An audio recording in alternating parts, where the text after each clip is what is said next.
Hello everyone and welcome back into a brand new video. In today's tutorial guys, I will be showing you how to use Git Worktrees with Claude code. Git Worktrees let you have multiple branches checked out at the same time in separate folders. This works perfectly with Claude code because you can run separate Claude sessions for each feature, bug fix, or experiment without constantly switching branches. Now, what is the worktree exactly?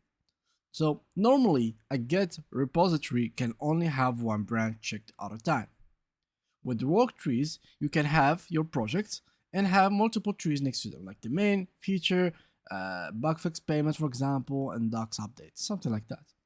Each folder is connected to the same Git repository but uses a different branch.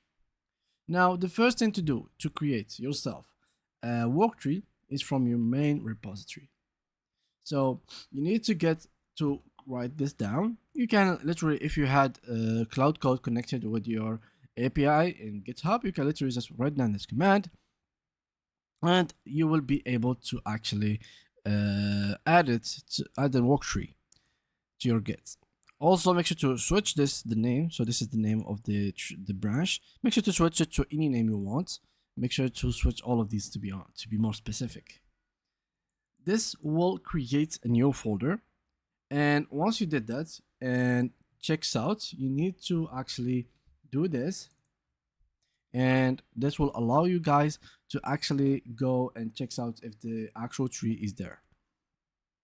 If the branch doesn't exist yet, then try to write down this command. It's very, very helpful, as you can see right now. This creates both the branch and the worktree at the same time, so it skips you almost all the work that you need to do. And just like that, you will be able to work with Git Worktrees with Claude code. Thank you guys for watching and see you guys in the next upcoming video.